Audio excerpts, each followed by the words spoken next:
যেই রকম ভাবে মায়ের গর্ভ থেকে আমরা উলঙ্গ হইয়া ভূমিষ্ঠ হই, ঠিক ওই রকম ভাবে হাসরের ময়দানে যেই দিন বান্দাকে উঠানো হবে, ওই দিন নারী পুরুষ কারো গায়ের মধ্যে কোনো কাপড় থাকবে না। আমার মদিনার কামলিওয়ালা নবী বলছেন, কাপড় না থাকলেও কেউ কারো দিকে তাকাইবার শক্তি পাবে না। সবার দৃষ্টিটা থাকবে আসমানের দিকে। কোন দিকে? জোরে বলেন, কোন দিকে? সবার দৃষ্টিটা থাকবে আসমানের দিকে। বর্তমানে 9.5 লক্ষ মাইল দূর থেকে সূর্যের তাপটা আমার আপনার গায়ের মধ্যে আইসা লাগে, কিন্তু রাসূল বলেন সেই কঠিন হাসরের ময়দানে সূর্যের উল্টো পিঠ নয়, বরঞ্চ ভাউ পিঠ। এখন যেই তাপটা আমার আপনার গায়ে লাগে, এটা সূর্যের উল্টো পিঠের তাপটা লাগে। আব্বাজি বলুন তো, এই চৈত্র মাসের খরার মধ্যে এই রোদের তাপটা যখন গায়ের মধ্যে পিঠে আইসা লাগে, মাথার মধ্যে লাগে, আমাদের সঙ্গে সঙ্গে মাথা ব্যথা শুরু হয়ে যায়।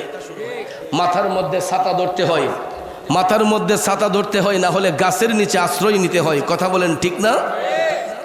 9.5 লক্ষ মাইল দূর থেকে ওই সূর্যের উল্টো পিঠের তাপ আমি আপনি সহ্য করতে পারি না।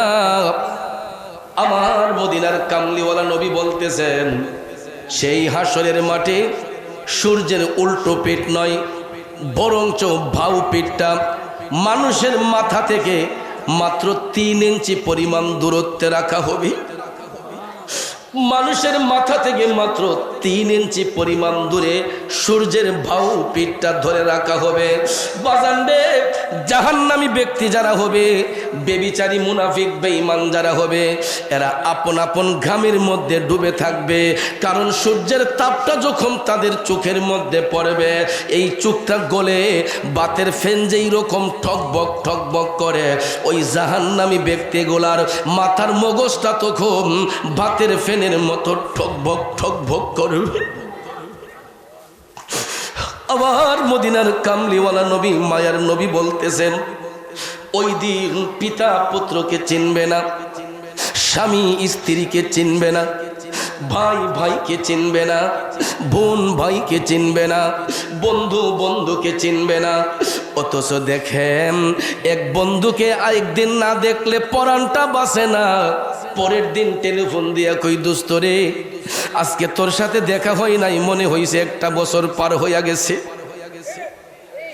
বাবা যদি একদিন সন্তান না দেখে পাগল হয়ে যায়, মা যদি একদিন সন্তানের মুখটা না দেখে কই, ফুত অনেক দিন জেনে হয়ে গেছে তোরে দেখি না। এই দুনিয়ার এত ভালোবাসা কোথায় যাবে রে? সেই কঠিন হাসরের ময়দানে যেই দিন সূর্যটা মাথার মাত্র 3 ইঞ্চি পরিমাণ দূরে রাখা হবে, ওই দিন নফসের তাড়নায় কেউ কাউকে চিনবে না। আমার রাসূল আম্মা নবীজির কন্যা আম্মাজান ফাতেমা তো জাহরা রাদিয়াল্লাহু তাআলা আনহা আমার রাসূলকে প্রশ্ন করেছিলেন, ইয়া রাসূলুল্লাহ, নবী গো, কেউ যদি কারো দিকে তাকাইতে না পারে, ওই দিনকে আপনজনকে কেউ চিনবে না। আমার রাসূল বললেন, ফাতেমা গো, ওই দিন কেউ কাউকে চিনতে পারবে না, এবং চিনবে দূরের কথা, কারো গায়ে তো কোনো কাপড়ই থাকবে না, এবং মানুষ তার চোখ দিয়া আপন লজ্জাস্থানের দিকে পর্যন্ত তাকাইবার শক্তি পাবে না। মানুষ তার নিজের লজ্জাস্থানের দিকে তাকাইবার সুযোগ পাবে না। এটা এমন একটা ময়দান, যেই ময়দানে কেউ কাউকে চিনবে না, কেউ কারো খবর রাখতে পারবে না। এই জন্য কবি বলছেন, কইরে পাগল মোহন, একবার ভাবলে না রে তোর হইব রে মরণ। ওরে পুতলা বাজির ভেলকিত পইরা কাটাইলাম জীবন সেগেন, কইরে পাগল মন, একদিন ভাবলে না রে তোর হইব রে মরণ। কষ্ট হইতেছে বাজান মনরে, মরণ কথা করো স্মরণ, স্ত্রী পুত্র কেউ নয় আপন, ধনরত্ন সবই অকারণ মনরে। ঠিক কিনা কর? এ শ্রীনগরের বন্ধুরা, কার জন্য ব্যাংকে টাকা জমাইব, কার জন্য চোখের মধ্যে 2 কানি 3 কানি 4 কানি জায়গা কিনবো, খোদাই না করুক এই মুহূর্তে যদি স্টেজে মরণটা হইয়া যায়, খোদাই না করুক এই মুহূর্তে যদি স্টেজে আমার মরণ হইয়া যায়, আপনারা কেউ আমারে পিসা হুজুর বলবেন না, মুরাশা হুজুর বলবেন না, সবাই বলবেন লাশটা তাড়াতাড়ি ঘরে নেওয়ার ব্যবস্থা করো, লাশটা তাড়াতাড়ি বাড়িতে নেওয়ার ব্যবস্থা করো। কারণ আব্বারে, আমরা যতই জ্ঞানী গুণী সম্মানী ব্যক্তি হই না কেন, দুনিয়াতে চেয়ারম্যান সাহেব বলেন, মেম্বার সাহেব বলেন, এমপি সাহেব বলেন, মন্ত্রী সাহেব বলেন, যত সাবি আছে না কেন গো, মারা যাওয়ার সাথে সাথে আমার আপনার নাম হইয়া যায় লাশ। কথা কোন ঠিক কিনা? আমি চেয়ারম্যান সাহেব, মেম্বার সাহেব, এমপি সাহেব, মুফতি সাহেব, মুহাদ্দিস সাহেব, পীর সাহেব, কিন্তু মারা যাওয়ার সাথে সাথে আমার নাম হইয়া যাবে লাশ। তখন সবাই বলবে লাশটা তাড়াতাড়ি দাফন করার ব্যবস্থা করা হোক, ঠিক কিনা কম? আমি চৌধুরী যদি এখন মারা যাই, আপনারা হয়তো আমার জন্য 2 ফোঁটা চোখের পানি ছেড়েবেন, কিন্তু আমার লাশটা হবিগঞ্জে পাঠাইবার সিদ্ধান্ত নেবেন, আমার বাড়িতে টেলিফোন দিবেন, আপনাদের চৌধুরী সাহেবের লাশটা রিসিভ করে নিয়ে যান। আমার স্বজনরা হাউমাউ করে কান্দা কান্দা আসবে আমার লাশটা নেওয়ার জন্য। কিন্তু আমি যে এত টাকা দিয়া বাড়ি বানাইলাম, আমি যে এত জায়গা জমি করলাম, আমার সন্তানগুলা কিন্তু আমার বাড়িতে, আমি যেই বক্স পালঙ্গের মধ্যে ঘুমাই, এই পালঙ্কে কিন্তু আমাকে বাড়িতে নিয়ে আর রাখবে না, বলবে লাশটা বারান্দায় রাখো, লাশটা বারান্দার কোটায় রাখো। এত টাকার বাড়ি বানাইলাম, আমার দেহ থেকে প্রাণ বের হওয়ার সাথে সাথে আমার আর কোনো মূল্য নাই, সবাই বলবে লাশটা বারান্দায় রাখো। 2-3 জন চলে যাবে বাজারে কাফনের কাপড় কেনার জন্য, আর 2-3 জন যাবে গোরস্থানে কবর খোঁড়ার জন্য। ঘরের স্ত্রীর হাতের মধ্যে যেই রঙিন বালা ছিল, স্বর্ণ অলংকার ছিল, সব কিছু খুলে ফেলা হবে, সাদা রঙের কাপড় পরানো হবে, রঙিন শাড়িটা খুইলা সাদা রঙের কাপড় পেঁচানো হইব, আমাকে বড়ই পাতার গরম জল দিয়া গোসল দিয়া আমার গায়ের মধ্যে তখন 3.5 টুকরো সাদা মার্কিন কাপড় পেঁচানো হইব, ঠিক কিনা কল? 3 টুকরো মার্কিন কাপড় পেঁচাইয়া ওই গুরুস্থানে 3.5 হাত কবর আমাকে ডাকতেছে। সবাই দেখবেন খাটিয়াতে নিয়া জিকিরের সহিত আমার লাশটা নিয়ে যখন কবরে যাইব, আমার 3টা সন্তানদের সবাই বলবো, ও মুখ, তোমার বাবার লাশটা তোমরা 3 ভাইয়ে কবরে শোয়াও। সন্তান 3টা কবরে নামবে, বিসমিল্লাহি ওয়া আলা মিল্লাতি রাসূলিল্লাহ বলে আমার লাশটা কবরে শোয়াইয়া, এত আদরের সন্তানগুলা বাবার লাশটা কবরে শোয়াইলো। বাঁশ যখন একটা একটা দিয়ে কবরের গ্যাপটা পূরণ করা হয়, কয়েকটা বাঁশ দিলে কইব একজন উঠে যাও, আর কয়েকটা বাঁশ দিলে কইব তুমি উঠে যাও।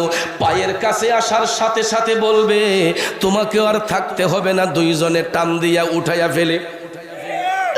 এরপরে দেখবেন বাঁশের চড়ার দিয়া কবরটাকে অন্ধকার বানানো হয়, আরো ঘোর অন্ধকার করার জন্য তার উপরে চাটি দেওয়া হয়, কলা পাতা দেওয়া হয়।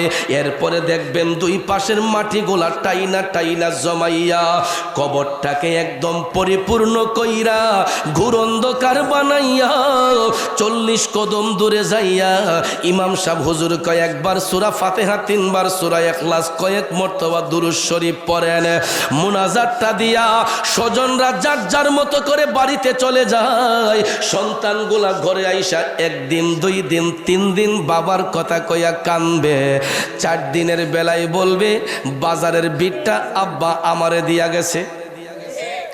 মেজু ছেলে বলবে চোখের জমিনগুলা আব্বা আমারে দিছে। ছোট ছেলে বলবে ব্যাংকের টাকাগুলা আব্বা আমারে দিছে।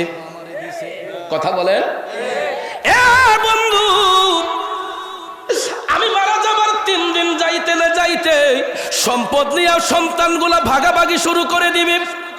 এরপরে বড় ছেলে যখন মানবে না মেজু ছেলের কথা, মেজু ছেলে মানবে না ছোট ছেলের কথা, তখনই দেখা যায় ভাইয়ে ভাইয়ে দ্বন্দ্ব হয়, ভাইয়ে ভাইয়ে ঝগড়া হয়, ভাইয়ে ভাইয়ে মারামারি হয়। তাইলে বলুন সম্পদ রাইখা গিয়ে আমার লাভ হইল কি? এই জন্য কবি বলেছেন মনরে মরণ কথা কর স্মরণ, স্ত্রী পুত্র কেউ নয় আপন, ধনরত্ন সবিও কারণ মনরে।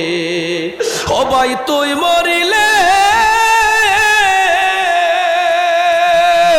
তুই মরিলে সঙ্গের সাথী হইবে না একজন, সেগেন কইরে পাগল মন, একবার ভাবলে না রে তোর হইব রে মরণ। ঠিক কিনা বলেন আমার বন্ধুরা, বাবাজিরা গো, ইন্তিকালের পরে কেউ কারো আপন হয় না, কেউ কারো কবরের সঙ্গী হবে না, বন্ধু বন্ধুর কবরে যাবে না, ভাই ভাইয়ের কবরে যাবে না, বাবার কবরে সন্তান যাবে না, সন্তানের কবরে বাবা যাবে না। তাইলে আমার আপনার কবরে যিনি যাবেন উনি হচ্ছেন শাহে মদিনা। ঠিক না বেঠে? যুবক বন্ধুরা, প্রেম যদি করতে হয় নবীর সাথে করো, ভালো যদি বাসতে হয় আমার নবীরে বাসো, বন্ধু যদি বানাইতে চাও আমার নবীরে বন্ধু বানাইয়া ফেলো। দেখবা এই প্রেমের মধ্যে কোনোদিন কলঙ্ক আসবে না, এই প্রেমের মধ্যে কোনোদিন ধোঁকা আসবে না। যদি নবীর সঙ্গে প্রেমের কালেকশন ফিট করতে পারি গো, দুনিয়াতে যেমন শান্তি আখেরাতেও মুক্তি আছে না নাই? এই জন্য কবি বলেছেন নবী ছাড়া ওই কবরে নাই রে বান্ধব নাই, নবী ছাড়া ওই কবরে নাই রে বান্ধব নাই, হাসরেতে নবী ছাড়া নাই দরদি নাই। ঠিক না বেঠে? আরে দুই হাত তুলে বলেন ঠিক না বেঠে? নারে তাকবীর! এটা কি শ্রীনগরের আওয়াজ হইছে? এটা কি শ্রীনগরের আওয়াজ হইছে? শ্রীনগরের সুন্নিদের আওয়াজ এমন নয়, আরেকটু জুত করে দেওয়া লাগবো। নারে তাকবীর! নারে রিসালাত! নারে গাউসিয়া! আহলে সুন্নাত ওয়াল জামাত! পবিত্র ফাতিহা মাহফিল! কষ্ট হইছে? গুসা করছে? ইমান তাজা হইছে না দুর্বল হইছে? শয়তান কাছে না দূরে গেছে? তাহলে মাঝে মাঝে ইমানি আওয়াজ দিলে শয়তান দূরে যায়, ইমান তাজা হয়। কথা কোন ঠিক না বেঠিক? আর যার যার চোখের মাঝে গুম গুম ভাব আসে এগুলো দূর হইয়া যায়। কথা কোন ঠিক কিনা? আরে নবী ছাড়া ওই কবরে নাই রে বান্ধব নাই, নবী ছাড়া ওই কবরে নাই রে বান্ধব নাই, হাসরেতে নবী ছাড়া নাই দরদি নাই, হাসরেতে নবী ছাড়া নাই দরদি নাই, নবী ছাড়া ওই কবরে নাই রে বান্ধব নাই। বান্দার জন্য রহমত আমার নবী মুহাম্মদ, দুজাহানে আর কে আছে মোদেরই সম্পদ। ঠিক কিনা? বান্দার জন্য রহমত আমার নবী মুহাম্মদ, দুজাহানে আর কে আছে মোদেরই সম্পদ। কথা বলেন ঠিক কিনা?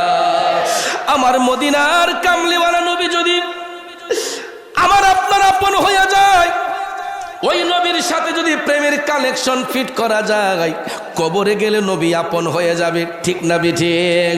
আমার বন্ধুরা, বাবাজিরা, ওই মদিনার কামলিওয়ালা নবী কামলিওয়ালা বলেছেন যে হাসরের মাঠে কেউ কারো দিকে তাকাইতে পারবে না, সূর্যটা মাথার মাত্র 3 ইঞ্চি পরিমাণ দূরত্ব থাকবে, আর জাহান্নামী ব্যক্তিগুলা আপন আপন ঘর্মের মধ্যে ডুবে থাকবে, এরার কানের লতি পর্যন্ত আপন আপন ঘামে ডুবে থাকবে, কেউ কারো দিকে তাকাইবে দূরের কথা, লজ্জাস্থানের দিকে পর্যন্ত তাকাতে পারবে না।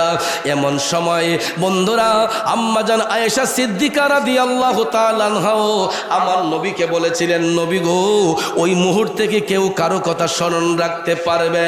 তখন আমার রাসূল বলছেন, আয়েশা শুনো, তিনটা জায়গার মধ্যে কেউ কারো কথা স্মরণ রাখতে পারবে না। কয়টা জায়গায়? রাসূল বলছেন আয়েশা, তিনটা জায়গার মধ্যে কেউ কারো কথা স্মরণ রাখতে পারবে না। আম্মা জান আয়েশা সিদ্দিকা রাদিয়াল্লাহু তাআলা আনহা বললেন, নবী গো, এই তিনটা জায়গা কোন কোন জায়গা? আপনাদের জানার আগ্রহ আছে নি?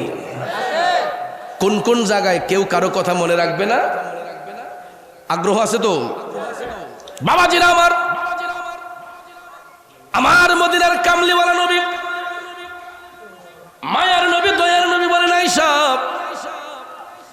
যেই দিন কিয়ামতের ময়দানে মানুষের নেকি বদি ওজন করা হইব, মিজানের পাল্লায় যখন মানুষের আমল নামা উঠানো হইব, ওই ব্যক্তি তখন কাউকে চিনবে না, নিজের আমল নিয়ে ব্যস্ত হবে। নেকের পাল্লা বাড়ি হবে না গুনার পাল্লা বাড়ি হবে, ওই চিন্তাযুক্ত হইয়া ওই মুহূর্তে কেউ কারো কথা মনে রাখতে পারবে না। সবাই শুধু ইয়া নফসি বলে কান্না করবে। মিজানের পাল্লায় যখন নেকি বদি ওজন করা হবে, নেকের পাল্লা ভারী হবে না গুনার পাল্লা ভারী হবে, এই চিন্তাযুক্ত হয়ে কেউ কারো কথা মনে রাখতে পারবে ভাইয়ের আমার। তারপরে রাসূল বললেন, আয়েশা, 2 নম্বর জায়গা হলো যখন বান্দারা ফুলসিরাতের পুল পার হতে যাইব। কিসের পুল? চুল হইতে চিকন করছ, হীরা হইতে দার। আরে ফুলসিরাতটা কেমনে হব পার, মওলা আমি গুনাহগার, বেহিসাবে দিন গেল আমার। ও বাজানো, আমার নবী কামলিওয়ালা বলছেন, আয়েশা, ফুলসিরাতের পুল পার হওয়ার সময় ওই কঠিন মুহূর্তে কেউ কারো কথা স্মরণে রাখতে পারবে না। কারণ ফুলসিরাতের পুল এটা এমন একটা পুল, এই পুল কিন্তু আমাদের ভৈরবের ব্রিজের সমান না। নাকি পদ্মা সেতু সমান হইব? যমুনার সমান? বন্ধু, ফুলসিরাতের পুলের দৈর্ঘ্য আছে, প্রস্থ আছে। পৃথিবীর লম্বা লম্বা সেতুগুলার যেমন দৈর্ঘ্য আছে, প্রস্থ আছে বাজান, এই ফুলসিরাতের পুলেরও কিন্তু লম্বা আছে, দৈর্ঘ্য আছে, প্রস্থ আছে। আমাদের ভৈরব ব্রিজের যেমন দৈর্ঘ্য আছে, প্রস্থ আছে। এটা দিয়া দেখবেন কতগুলা গাড়ি যাইতে পারে, আসতে পারে, ঠিক না? ঠিক। রেল লাইন দিয়েও দেখা যায় একটা দিয়ে যাইতে পারে, আরেকটা দিয়ে আসতে পারে, পারে না? বড় বড় সেতুগুলা দৈর্ঘ্য যেমন প্রস্থ তেমন। বাজান রে, আপনাদের কি খারাপ লাগতেছে? আমি শারীরিকভাবে খুব অসুস্থ, হয়তো ফেসবুকে দেখেছেন। আজকে 6 দিন যাবত মাহফিল একদম করতে পারি না, এরপরও মাহফিলে যাই। সর্দি কাশি এমন ভাবে, গতকালকে আমার নাক দিয়ে রক্ত চলে আসছে। সর্দির কারণে রক্ত চলে আসে, আমি নিজেই ভয় পেয়ে গেছি, টিস্যুগুলা রক্তে লাল। তারপরে তাৎক্ষণিকভাবে একজন ডাক্তার আনা হয়েছে। উনি বলতেছে, কয় হুজুর একটু ইনফেকশন হয়েছে, কয় ওষুধ খেলে ঠিক হয়ে যাবে। এখন কে পরিমাণ সর্দি, কফ বুকের মধ্যে, খুব কষ্ট হয় কথা বলতে। তারপর আপনাদেরকে দেখে ভালো লাগতেছে, আলহামদুলিল্লাহ বলেন। আমার বন্ধুবর তাহিরি সাহেব আসার আগ পর্যন্ত আমার সাথে আছেন তো সবাই? এই অসুস্থ মানুষটার সাথে থাকবেন না? না খালি ভালো সময় থাকবেন? সুখের সময়ে থাকে যে, দুঃখের সময়ে যে থাকে সে হইল প্রকৃত বন্ধু, ঠিক না? ঠিক। একটু দুরূদ শরীফ পড়ুন। আল্লাহুম্মা সাল্লি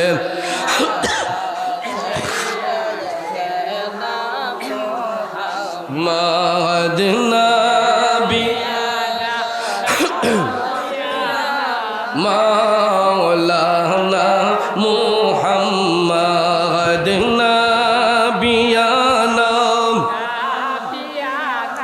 মাওলানা মুহাম্মদ দিন থাকিতে কর মনে রে পর কালে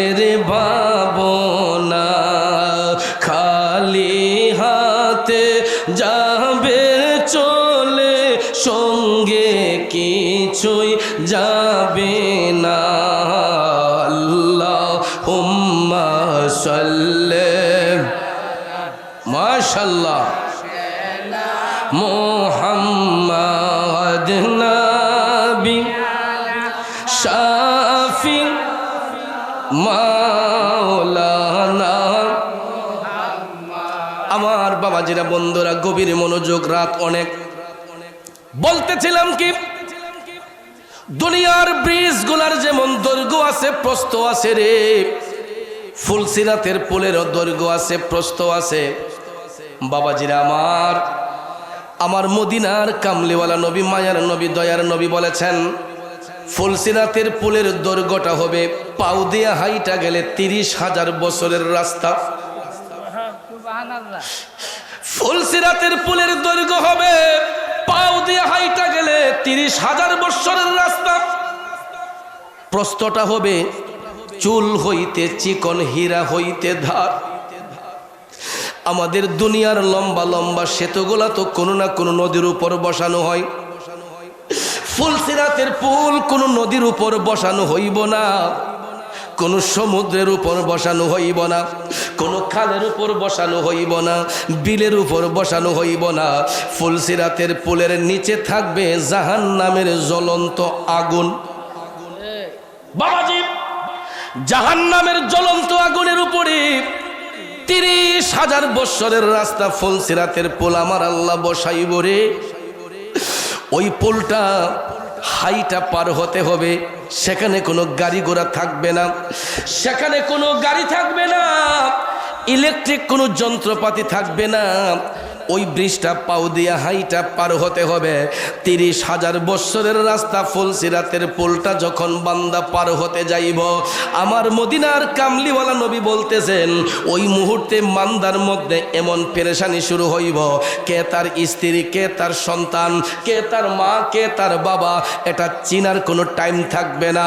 সবাই তখন নিজেকে নিয়ে ব্যস্ত হইয়া যাইব কেমনে ফুলসিরাতের পুলটা পার হবে।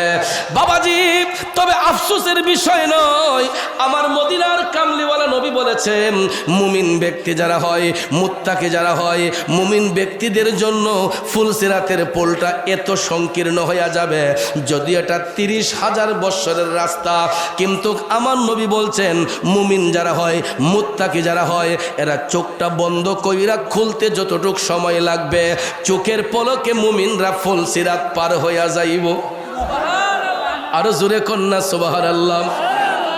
আফসোস হবে ওই সমস্ত জাহান্নামী ব্যক্তিদের জন্য যারা জাহান্নামী, যারা বেবিচারী। এরা ফুলসিরাতের পুলের মধ্যে কদমটা রাখতে দেরি হবে, ওই ব্রিজ থেকে পরে যেতে দেরি হবে না। আর যদি তারা ফুলসিরাতের পুল থেকে জাহান্নামীরা পড়ে যায়, আপনারা বলুন এরা কি আগুনে পড়বে না পানিতে? আগুনে না পানিতে? এই জন্য জাহান্নামীরা জাহান্নামের আগুনে জ্বলবে, মুমিনরা জ্বলবে ইশকের আগুনে, মুমিন ব্যক্তিরা জ্বলবে নূরের আগুনে, নূরের আলোয় আলোকিত হবে। আর জাহান্নামী ব্যক্তিরা ফুলসিরাতের পুল পার না হইয়া এরা জাহান্নামে নিক্ষিপ্ত হইয়া এরা আগুনে জ্বলবে। আমার রসুল বললেন, ও আয়েশা, এই 2 নম্বর জায়গাটায় কেউ কারো কথা মনে রাখবে না ফুলসিরাতের পুল পার হওয়ার সময়। তখন আম্মা জান আয়েশা সিদ্দিকা বললেন, নবী গো, 3 নম্বর জায়গাটা কোন জায়গা? তখন রসুল বললেন 3 নম্বর সময়টা হবে ওই মুহূর্তে যখন বান্দার আমল নামা হাতে দেওয়া হইব। আমল নামা হাতে দেওয়া হবে, তখন মানুষ নিজেকে নিয়ে পেরেশানির মধ্যে পড়ে যাবে। তাকে ডাইন হাতে দেওয়া হবে নাকি বাম হাতে দেওয়া হবে? যদি নেককার হয়, যদি মুমিন হয়, তখন ওই মুমিন ব্যক্তিদের ডাইন হাতে আমল নামা দেওয়া হবে। কোন হাতে? আমরা কি ডাইন হাতে চাই না বাম হাতে চাই? বাবাজিরা আমার, আর জাহান্নামী ব্যক্তি যারা হবে, ওই জাহান্নামী ব্যক্তিদের বাম হাতটা ঘুরাইয়া পিছন দিকে নিয়ে তাদের বদ আমলগুলা তাদের বাম হাতের মধ্যে দেওয়া হইব। আর জান্নাতি ব্যক্তি যারা হবে, মুমিন ব্যক্তি যারা হবে, এদের ডান হাতের মধ্যে আমার আল্লাহ আমল নামা দান করবেন। আমরা দেখবেন আবেগপ্রুত হয়ে থাকি, আরে কিতা জানে করি, কথা কোন ঠিক না ঠিক? লেখছিও ভালো, সব কিছু ঠিক আছে, এরপরে দেখবেন রেজাল্টের আগে স্টুডেন্টের মধ্যে একটা হেজিটেশন থাকে, থাকে না? যে গোল্ডেন ডানে সুইটটা জায়গা, এ প্লাস নিয়ে সুইটটা জায়গা, এ গ্রেড নিয়ে সুইটটা জায়গা, এরকম চিন্তা ভাবনার মধ্যে আমরা থাকি। যখন রেজাল্ট প্রকাশ করা হয়, যারা গোল্ডেন পায় এরা দেখবেন দুই ডাঙ্গুল তুল্লা একটা হাসি দিয়ে কান্দা দেয়, ঠিক না বেঠিক? হাসিও দেয় আবার কান্দেও, কারণ পরিশ্রম যখন সার্থক হয়, বেশি আনন্দ হলে দেখবেন চোখ দিয়ে পানি চলে আসে, ঠিক না বেঠিক? এটা আনন্দের কান্না। কান্নাও কিন্তু দুই ধরনের, একটা কষ্টের কান্না, একটা আনন্দের কান্না। এই জন্য দেখবেন যেই ছাত্রগুলা পড়াশোনা করে কইরা যখন গোল্ডেন পায়, এ প্লাস পায়, তখন দেখবেন বেশি খুশিতে এরা হাত দুইটাই ভেবে দিয়া চোখ দিয়া পানি চলে আসে মনের খুশিতে, ভালো রেজাল্ট করছে। আর এই খুশিতে দেখবেন তার মা বাবা কান্দা শুরু করে, এটা আনন্দের কান্না। তখন বাবার আর মনে হয় না যে আমার ছেলের পিছনে, আমার মেয়ের পিছনে যে এতগুলো টাকা খরচ করছি, আমার মেয়েকে যে এতগুলো টাকা দিয়েছি, ছেলের পিছনে এত টাকা খরচ করছি। যখন ছেলে ভালো রেজাল্ট করে তখন দেখবেন মা বাবার আর কষ্ট থাকে না, এরাও দেখবেন আনন্দের সহিত চোখ দিয়ে পানি ছেড়ে কান্না শুরু করে, ঠিক না বেঠি? এই জন্য ভাইয়ের আমার মদিনার কামলিওয়ালা বলছেন, দয়াল নবী বলেছেন যে যখন আমলনামা দেওয়া হবে ওই মুহূর্তে সবার মধ্যে একটা পেরেশানি থাকে, হেজিটেশন থাকে। নেক আমল দেওয়া হবে না বদ আমল দেওয়া হবে? যারা নেক আমল পাইব এরা খুশি হইয়া এরা জান্নাতের মধ্যে চলে যাবে, আর বদ আমল যাদেরকে দেওয়া হবে পিছনে ঘুরাইয়া বাম হাতে আমল নামা দিয়া এদেরকে জাহান্নামের মধ্যে পাঠিয়ে দেওয়া হবে। তাইলে বলুন আমরা জান্নাতি না জাহান্নামী হতে চাই? জান্নাতি না জাহান্নামী? জান্নাতে যদি হতে হয় ভালো কিছু আমল করা দরকার আসেনি? ওজনও কম দিয়া, হ্যাঁ? আরে বাবারে, নামাজ পড়তে পড়তে কপালও কালো দাগ হয়ে গেছি, এরপরে দেখবেন ফাল্লাটা দুইটা এমনি মারে, ঠিক না বেঠি? এরপরে মিটারের তলে দেখা যায় 100 গ্রাম চুম্বক লাগাই রাখছে, আসেনিও?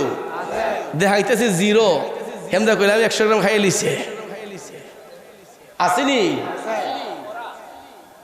এরপরে দেখবেন সকালবেলা আরো কিছু কিছু রেডিমেড মুসল্লি আছে, সকালবেলা দেশি গাইডি দুয়াইয়া দুধটা যখন দুয়াইছে দেখছে একটু কম, কয় না ও বাড়ানো লাগবো, ঠাস করে আদাসের পানি মিশে লিছে, আছে না? এরপরে দেখবেন লাল লাল হজি রুমাল দিয়ে কাহা মাইন্ড করেন না, লাল লাল রুমাল দিয়ে দেখবেন বালতিটা লইয়া সকালবেলা সুবহানাল্লাহ আলহামদুলিল্লাহ, হ্যাঁ? আরে বাবারে, বোঝা যায় আসমানের ফেরেশতাটা। এমদা কইলাম পানি মিশাই লিছে দুধ, কথা কন?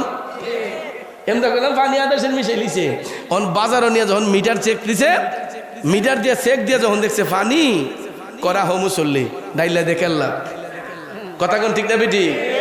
আপনাদের দিকে সিস্টেম আসেনি আমি জানি না, আমি ব্রাহ্মণবাড়িয়া কসবা নবীনগরে অনেক জায়গায় দেখছি মাঝে মাঝে মিটার লইয়া যায় চেক করার লেগিয়া, গিয়া যখন দুধের মাঝে বেজাল দেহে তখন এই দুধ আবার তার কেল্লা ঢেলে দেয়।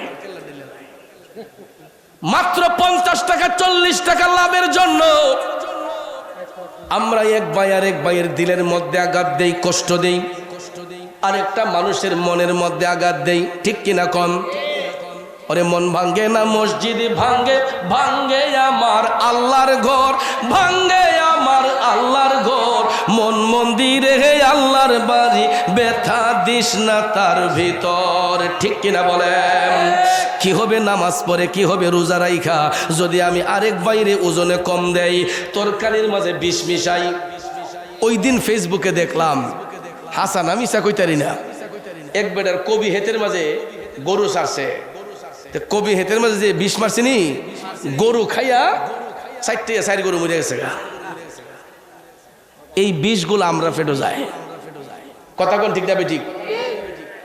বাজার থেকে তরকারি আনলে কোনো মজা পাওয়া যখন রানলে গৃহস্থে আরো মহিলারা পদাবদি করে, হ্যাঁ গীতা রান দিতা, কিন্তু মহিলারা ছিল এত লাভ নাই, আসল কাম তো আমরা না করে দিই। আবার কইবেন হুজুর বিষ না মারলে তো ফসল ভালো হয় না, ফুকা দূর হয় না, আপনি তো আরো জীবন নষ্ট করতেছেন। একটা ফসলের মধ্যে কত প্রাণীর রিজিক যে আল্লাহ রাখছে, শুধু কি মানুষের রিজিক মিয়া? বহু প্রাণীর রিজিক আছে। কবি খেত কবি ফলাইতেছেন, লাল শাক ফলাইতেছেন, এদিকে শুধু মানুষই খায় আর কিছু খায় না? অনেক প্রাণী খাইতেছে। যখন বিষ মারা হয়েছিল না, যখন এন্ডিন দেওয়া হয়েছিল না, তখন কি কেউ লাল শাক খায় নাই? কবি খায় নাই? ভাইয়ের আমার, এই খাবারের মাঝে মজা ছিল। আর এখন আমরা বেশি লাভ করতে গিয়া বিষ মারতে মারতে মানুষের ক্যান্সার, গ্যাস্ট্রিক, আলসার হইতে হইতে আজকা দেখা যায় ডাক্তার হয়ে যায়। কথা বলেন ঠিক না বেঠিক? আরে মন ভাঙ্গে না মসজিদ ভাঙ্গে, ভাঙ্গে আমার আল্লাহর ঘর, ভাঙ্গে আমার আল্লাহর ঘর, মন মন্দিরে হে আল্লাহর বাড়ি, ব্যথা দিস না তার ভিতর। বাজানো নামাজ পড়তে পড়তে কপালে কালো দাগ হয়ে গেছে, আরেকটা ভাইয়ের মনের মধ্যে আঘাত দিলে ওই মানুষ যতক্ষণ আপনারে ক্ষমা না দিব, নামাজ পড়াও কোনো লাভ হইবে না। ঠিক না বেঠে? এই জন্য আব্বাজির আমার পায়ে হাত ধরে বলবো, ইত্তাকুল্লাহ, আল্লাহকে ভয় করুন, আল্লাহকে ভয় করুন। এখনো সময় আছে, হক রাস্তায় চলুন। কারণ আল্লাহ রাব্বুল আলামিন বলেছেন, ইন্নাস সালাতা তানহা আনিল ফাহশাই ওয়াল মুনকার। নামাজ এমন একটা ইবাদত, আল্লাহর বান্দাদেরকে অশ্লীলতা থেকে, বেহায়াপনা থেকে, খারাপ কাজ থেকে মুক্ত করে আনে। কিন্তু বর্তমানে রেডিমেড মুসল্লিরা নামাজ পড়া আরো অশ্লীল কাজের মধ্যে যুক্ত হয়। কথা কও, নামাজও পড়তেছে, সুদের ব্যবসা আছে না নাই? ঘুষের ব্যবসা আছে না নাই? আরেক বেটার খেতে লাইল কাইটটা নিজের খেতে ঢুকাই লিতেছে, আরেক বেটারে জোর কইরা দেখা যায় টিপসই লইয়া তার জমি নিজের নামে লই পড়তেছে। আসেনি এরকম কষ্ট দেবেন না? ইডি করলে কি আরাম না আযাব? আরাম না হারাম? বাবাজিরা আমার, আমার মদিনার কামলিওয়ালা নবী, মায়ার নবী, দয়ার নবী, জাহান্নাম দেখতে যখন গিয়েছিলেন, জাহান্নামের মধ্যে যাই আমার মদিনার কামলিওয়ালা নবী দেখতেছেন কিছু কিছু মানুষ, এরা নিজের শরীরের গোশতগুলা নিজে চাবায়া চাবায়া খাইতেছে। আমার নবী দেখা টপ টপ করে চোখের পানি ছেড়ে কান্না করতেছেন। জিবরাইল আলাইহিস সালাম ডাক দিয়ে বলে, নবী গো, ওগো মায়ার নবীজি, এই হতভাগ্য লোকগুলা আপনার উম্মতের মধ্যেই একদল লোক। নবী গো, ওই হতভাগ্য কমবক লোকগুলা দুনিয়ার মধ্যে এরা মানুষকে ঠকাইছে, এরা পরের সম্পদ আত্মসাৎ করছে, এরা এতিমদেরকে ঠকাইছে, এতিমের সম্পদ এরা নিজেরা ভক্ষণ করছে। আসেনি বাবা? এতিমরে ঠকাইয়া, ইয়া রাসূলুল্লাহ, এতিমের সম্পদ নিজে খাইছে। আমি অন্য কিছু না দেখলেও এতিমদেরকে ঠকাই না ফিলার আমি দেখছি। এরা লেবাসদারি, মুখোশদারি, এদের মাথার মাঝে টুপি, রুমাল সব কিছু আছে, কিন্তু হাতের মাঝে গ্লাস রিসিট আছে। দেখবেন বাস স্ট্যান্ডে যান, নৌবন্দরে যান, বিমানবন্দরের পাশে যান, গেলে দেখবেন কিছু কিছু এতিমখানার নাম দিয়া, ভাই আমরা মাদ্রাসা কিছু দিয়া যান, এতিমখানায় কিছু দিয়া যান, কতলা রিসিট লইয়া দেখবেন আপনার কাছ থেকে 2টি আনিল, এটাও লাভ। আসেনি মিয়া? এতিমখানার দোহাই দিয়া এমন কেস আমি গতবার একটা মাহফিলে বলছিলাম, আমার বাসায় একদিন গইটা গেছি। তা আমি তো সবসময় বাসায় থাকি না, মাঝে মাঝে যাই। তো মাহফিল শেষ কইরা বাসায় যখন গেছি, গিয়া ঘুমাইছি। তা আমার বাচ্চাগুলা স্কুলে গেছে, মাদ্রাসায় গেছে। তো হঠাৎ করে দেখি 11টার দিকে হবে আনুমানিক, কলিং বেলে টিপতাছে। তো টিপতাছে পরে বাচ্চার মা গিয়া দরজা খুলছে। খোলার পরে দিহি মধ্যবয়সী এক লোক রিসিট লইয়া হাজির, মাদ্রাসার নাম দিয়া। তো এমন মাদ্রাসার নাম দিছে, এই মাদ্রাসার প্রিন্সিপাল হুজুর আবার আমার বন্ধু মানুষ, হবিগঞ্জ শহরের আমার বন্ধু মানুষ।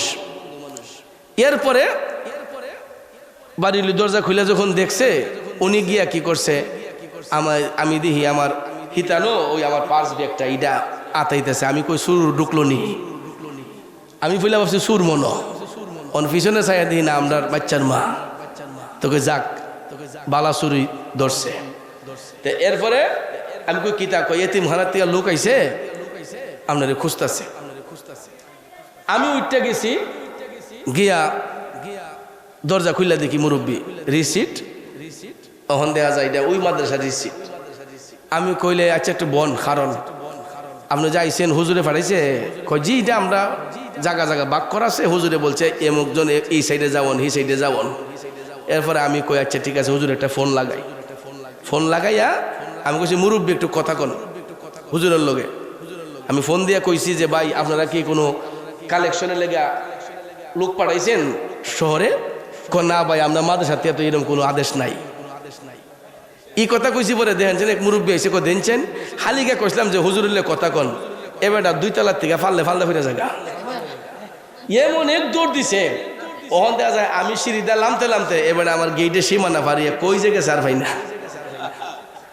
তার মানে বোঝা গেল এন দান্দালি আছে না নাই? এমনি যদি কইতো আমি চলতে পারি না, আমার কিছু সাহায্য দেন, দিয়ে দিবে একজন। কিন্তু এতিমের দোহাই দিয়া, এতিমখানার নাম দিয়া, এতিমদেরকে ঠকাইয়া এইরকম চিটারি বাটপারি করে যারা চলে, এর মধ্যে আরাম না হারাম? আরাম না হারাম? আমার রাসূল জাহান্নামের মধ্যে দেখেছেন ওই সমস্ত ব্যক্তিগুলা নিজের গোশত নিজে চাবায়া চাবায়া খায়। এদের শাস্তির কারণ হলো এরা এতিমের সম্পদ গ্রাস করেছে, মানুষকে কষ্ট দিয়েছে, পরের সম্পদ আত্মসাৎ করেছে। এই জন্য আমার আল্লাহ নারাজ হইয়া জাহান্নামের মধ্যে তাদেরকে এইরকম শাস্তি প্রদান করেছে। বন্ধুরা আমার, বাবাজিরা, শুধু তাই নয়, আমার রাসূল আর একটু সামনে যাইয়া দেখতেছেন আরো কিছু কিছু লোক দেখা যায় জাহান্নামের মধ্যে, এদের পাওগুলা উপর দিকে, মাথাগুলা নিচ দিকে, নাউজুবিল্লাহ কোন, এবং তাদের মাথার মধ্যে অগ্নির তাপ দেওয়া হচ্ছে, আগুনের তাপ দেওয়া হচ্ছে। রাসূল টপ টপ করে চোখের পানি ছেড়ে কান্না করছেন। জিবরাইল আলাইহিস সালাম কয়, ইয়া রাসূলুল্লাহ, নবী গো, এরাও আপনার উম্মতের মধ্যেই একদল লোক, এরা দুনিয়ার মধ্যে এরা মানুষকে হত্যা করত, এরা মারামারি করত, ঝগড়া করত। এই ফিলারটি আসেনি আমরা দেশ? হ্যাঁ বাবারি বাবারি, হালি যদি হুনে অমুকের গোষ্ঠীর লোকে লাগছে, লগে লগে দেখা যায় টেডা মেডা লইয়া আর কি নাচা নাচে কাম করে। ও আগে তুই তো দেখতাম না, ওখানে ফেসবুকও ছাড়েনি, ছাড়লে পরে দেখা যায় যে কিছু কিছু মানুষ এরা ঝগড়া হইলে মনে এটার একটা আনন্দ, এরা একটা ঈদ লাগে লাগে, এরকম মনে হয়। কি নাচা নাচা সলাটি লইয়া লইয়া গিয়ে মারে। আচ্ছা, চিন্তা করতেছে না যে আমি যে এটা মারতেছি এটা তো আমার আরেকটা ভাইয়ের উপর মারতেছি। ঠিক না ঠিক? দুই পক্ষ যদিও দ্বন্দ্ব হয়, কিন্তু ওই মানুষগুলা তো এই বাংলাদেশের ভিতরেই, একটা উপজেলার ভিতরেই, একটা গ্রামের ভিতরেই দুইটা পক্ষ যদি হয়, আমরা তো কোনো না কোনোভাবে একজন আরেকজনের পেস টু পেস হই, একজন আরেকজনের সামনাসামনি হই। তাহলে আমরা এত বেইনসাফি কিভাবে করি, এত মুনাফিকি কিভাবে করি, একটা ভাই আরেকটা ভাইকে কিভাবে সলা উড়াইয়া মারি, এক ভাই আরেক ভাইকে কিভাবে আঘাত করি, একটু কি অন্তরে মায়া সৃষ্টি হয় না? ভাইয়েরা আমার, পায়ে হাত ধরে বলবো, এইরকম বর্বরতা যদি কারো মধ্যে থাকে, কোনো এলাকায় থাকে, আমি চৌধুরী আপনাদের পায়ে দইরা মাফ চাই, আমি চৌধুরী আপনাদের পায়ে দইরা মাফ চাই। এই সমস্ত জঘন্য কাজ থেকে বাঁচতে হবে বাজান। জাহান্নামের মধ্যে আমার নবী ওই লোকগুলারে দেখছে যারা দুনিয়ার মধ্যে খুন খারাপি করত, রক্তপাত ঘটাইতো, মারামারি করত, কাটাকাটি করত।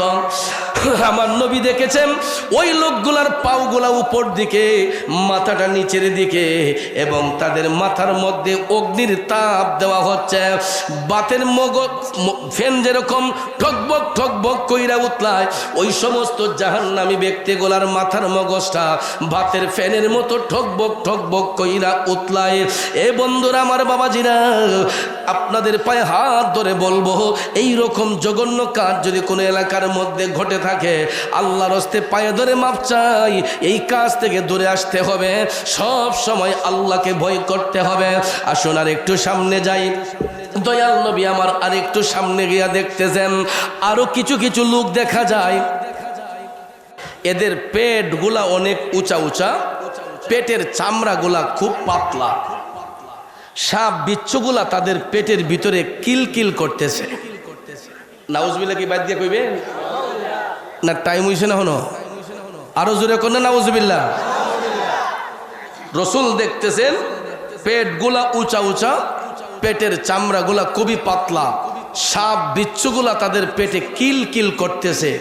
আমার নবী দেখে চোখের পানি ছেড়ে কান্না শুরু করলেন। জিব্রাইল আলাইহিস সালাম বলতেছেন, নবী গো,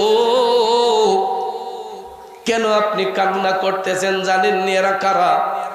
ইয়া রাসূলুল্লাহ, এরা আপনার উম্মতের মধ্যে একদল লোক, দুনিয়ার জমিনে এরা ইন্টারেস্ট খাওয়েন না ফিলার। অনহিডা কইলে অনেকে মাইন্ড করে, আমরা ইন্টারেস্ট খাই, সুদ কয় না, ইংলিশে কয় আমরা ইন্টারেস্ট খাই। আসেনি এমন খাওয়েন না?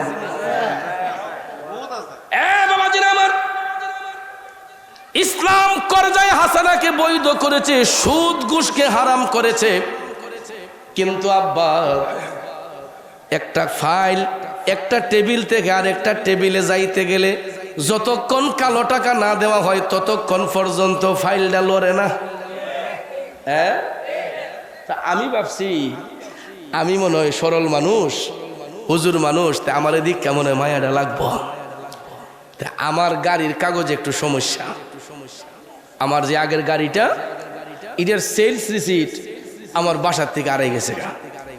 ফোলা পানি না ফালাই দিছে না কি করছে, সেলস রিসিট আড়াই গেছে গা। আমি গাড়ি বেচছি কিশোরগঞ্জে ফাকুন্দে এক ভদ্রলোকের কাছে।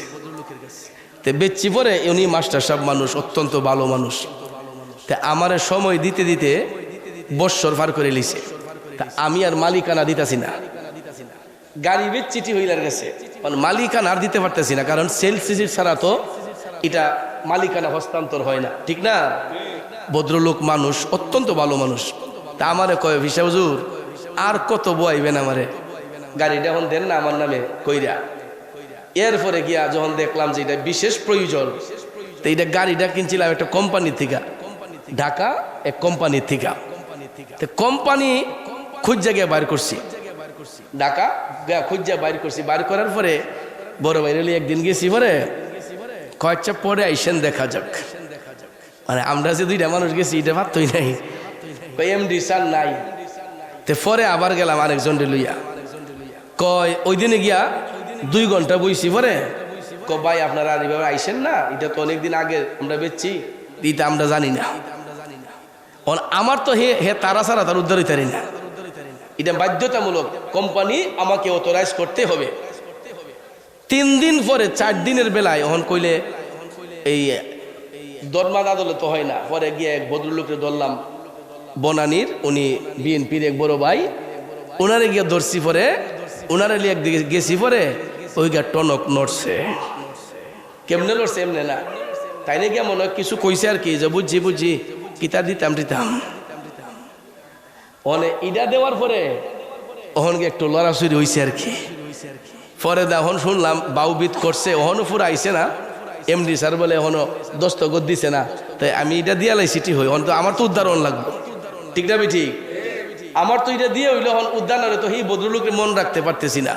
তো চিন্তা করে দেখেন, আমার মতো একটা লোক দেখাও যদি মায়া না লাগে, তাইলে আর লাগবো কারে, ঠিক না? ঠিক, একজন আলেম, যে কোনো একজন আলেম দেখলে মানুষ উঠতে একটা চেয়ার দেয়, কিন্তু ইডার কাছে আলেম পর্যন্ত হার মাইনা গেছে, কথা কোন, ঠিক না? ঠিক, এই জন্য ভাইয়ের আমার, এই হারামে কোনোদিন আরাম নাই, হারামে কোনোদিন আরাম নাই। বন্ধুরে, যদিও দিয়েছি মনের থেকে কষ্টের সহিত দিয়েছি, ঠিক কিনা? আমি কিন্তু অন্তর পরিষ্কার করে তো আর দেই না, একটু কষ্ট নিয়ে দিছি। এই কষ্টটাই কিন্তু কোনোদিন কারো জন্য অভিশাপ হবে। বন্ধু, শুধু আমি নয়, এইরকম যারা আছে, যারা এইরকম ভুক্তভোগীর শিকার হয়েছে, অন্তরের কষ্টটাই কিন্তু কারো না কারো জন্য অভিশাপ বাজানো। আমার নবী দেখতেছেন কিছু কিছু লোক দেখা যায় যাদের পেটগুলা অনেক উঁচা, পেটের চামড়াগুলা খুবই পাতলা, সাপ বিচ্ছুগুলা তাদের পেটের মধ্যে কিলকিল করতেছে। আমার ভাইয়েরা, বন্ধুরা, দয়াল নবী চোখের পানি ছেড়ে কান্দে। জিবরাইল আলাইহিস সালাম কয়, নবী গো, ইয়া রাসূলুল্লাহ, এরা আপনার উম্মতের মধ্যে একদল লোক, এরা দুনিয়ার মধ্যে সুদ খাইতো, ঘুষ খাইতো। আছে না নাই? আছে না নাই? আছে। জোরে কইতেন না? আছে না নাই? আছে না নাই? হ্যাঁ, নির্বাচনের সময় ঠিকলা কইতারে, ইডা কইতারেন না। তাইলে ইডা কি চলবে না বন্ধ হবে? চলবো বলে চলবো। আসলে ইনি মনে চালেন না ডিউই। আমার বাবাজিরা, এইগুলা যতক্ষণ বন্ধ না হবে ততক্ষণ পর্যন্ত আরাম হবে না, শান্তি হবে না। ঠিক না বেটি? চলবো যে কইছে এটা না বুঝা কইছে, বুঝা কইছে না, কথাটা ঠিক না? বুঝা বুঝা কইছে না। তো ইটা হারাম খাইয়া যারা আরাম থাকতে চায় এরাও কিন্তু মাঝে মাঝে ঠকিয়া যায়। তো গ্রামে গঞ্জের মানুষ কিন্তু অনেক সময় পড়ালেখা কম জানলেও যারা ওই হতনতর করে দেখবেন টেয়া পয়সা হয়ে যায়। ঠিক না? মাঝে মাঝে দেখবেন কিছু লোক অযোগ্য ব্যক্তি এরা যোগ্য হয়ে যায় এটার কারণে। তো হারাম টারাম খাইয়া সুদ ঘুষের ব্যবসা কইরা কিছু টাকা পয়সা হইছে, ওখানে এ বেটা তো বিল্ডিং যে বানাইছে বাড়ির বাউন্ডারি ছেড়ে দিয়া দেখা যায় ফাফুরে কয় গটক আইছে বেটার জিয়ে লেগে বিয়ার আলাপ লইয়া। গটক রে কইতেছে, কয় যদি টাউন না জামাই না আনস তাহলে আমার যে বিয়া দিতাম না, আমার মেয়ে বিয়া দিলে শহরই দিমু। তো শহরও বিয়া দিমু বলতে অনেক গটক হে বেটা তো পড়ালে জানে না। তো শহর থেকে বিয়ার আলাপ একটা আনছে, ক ভাই সাহেব জামাই এগুলা পাইছি। ক কিতা? ক নাইট গার্ড। ক চাকরি আর নি? ক অনেক বড় চাকরি। জামাই কিতা করে? ক নাইট গার্ড। তখন এবার তো টেহা নইছে, তার কি যোগ্যতা আছে? পড়ালেখা আছে? ও নাইট গার্ড হইন না তে গটকরে বাপ ডেকে লাইছে, কত আব্বা না লক্ষ্মী ইডা জামাই আচ্ছারা করিস না। নাইট গার্ড কয় হ, কত তাড়াতাড়ি বিয়া এটা কমপ্লিট কর। এরপরে বাজান গটকে আলাপ সালাপ কইরা ওখানে বিয়া যখন দিছে, মেয়ে গেছে জামার বাড়ির টাউনে। তো টাউনও গেছে যে ওখানে এবার তো যে স্থান পাইছে এখানে রাখবো, সিঁড়ির তলে কোনো একটা পাইছে, ইডার মাঝে তো নাইট গার্ডের জায়গা আছে, ওই কথা কোন ঠিক না? ওখান মেয়েরে নিয়ে আহিয়ানো রাখছে পরে এখন এই ভদ্রলোক গ্রামের মানুষ সে ভাবছে কয় মেয়েটারে দীক্ষাই গিয়া, মেয়েটারে গিয়া দেখে আসে, অনেকদিন হয়ে গেছে গাইতেছে না। তো বেড়ায় গ্রাম থেকে মিষ্টি মাছটা লইয়া সুন্দর কইরা দুইজন সরন্দার লইছে সাথে লইয়া গেছে মেয়ের বাড়ি। গিয়া দেহে জামাই নাকটাই না ঘুমাইতেছে। কি করতেছে? যাক আমার জিয়ের জামাই মনে ক্লান্ত, বেটা ঘুমক। ওর সন্ধ্যার পরই তার ইউনিফর্ম লাগাইয়া ড্রেস লাগাইয়া আব্বা আমি আসতেছি আপনি থাকেন কয়া তে গেছে গা। সারা রাত বেটা বইয়া রইছে, কয় জিয়ের জামাই একটা কথা কইতারি না কি তার এই ঘটনা কি? একদিন দুই দিন তিন দিন যখন গেছে গা, প্রতিদিন দেখা যায় দিন খালি ঘুমা আর রাত্রে বাইরে জায়গা। পরে আজকে দেখ মো জামাই কি চাকরিটা করে। গটক যে কইলে আমার জিয়ের জামাই নাইট গার্ড, আজকে আমি দেখবো কি চাকরিটা করে। এত কিছু অনেক বড় চাকরি করে। অহন গিয়া দেহে বাবা সন্ধ্যার পরে জামাই গেছে একদিকে, শ্বশুর গেছে পিছন পিছন, গিয়া দেখে জামাইয়ে কুদ্দুর ফোর ফোরে বাঁশির মাঝে ফু মারে, বাঁশির মাঝে ফু মারে। হ্যাঁ, রাতের প্রহরী, নৈশ প্রহরী, নাইট গার্ড, নৈশ প্রহরী। ওহন যখন দেখছে যে এটা নাইট গার্ড মানে ফারাদার, ওই সাইরা লিখছি রে, কইটা দিয়ে ফারাদারে না, কইটা দিয়ে দুই তিনটা আমার বাড়িতে রেখে রাখছি। এরপরে গটকরে যখন ধরছে, কয় আপনি তো বলছেন চাকরিয়ান, শহরের চাকরি তো, তা আমি তো শহরের চাকরি দিছি, কিন্তু আপনি তো বলছেন শহরের চাকরি হলে সারবো। তখন শহরের চাকরি বেটা কিতা করে না করে আমি কেন জানি? আমি জানি নাইট গার্ড। তো এই জন্য বাজান হারামের মাঝে আরাম নাই, কথা কোন ঠিক না ঠিক? ওহন সে যেমন যেই জায়গার মানুষ আছিল ওই জায়গার মানুষের সাথে তার সম্পর্ক হয়েছে, টাকা হইলে কি হবো, কথা কোন ঠিক না ঠিক? এই জন্য যারা হালাল ভাবে উপার্জন করবে, হালাল রুজি যারা বক্ষণ করবে,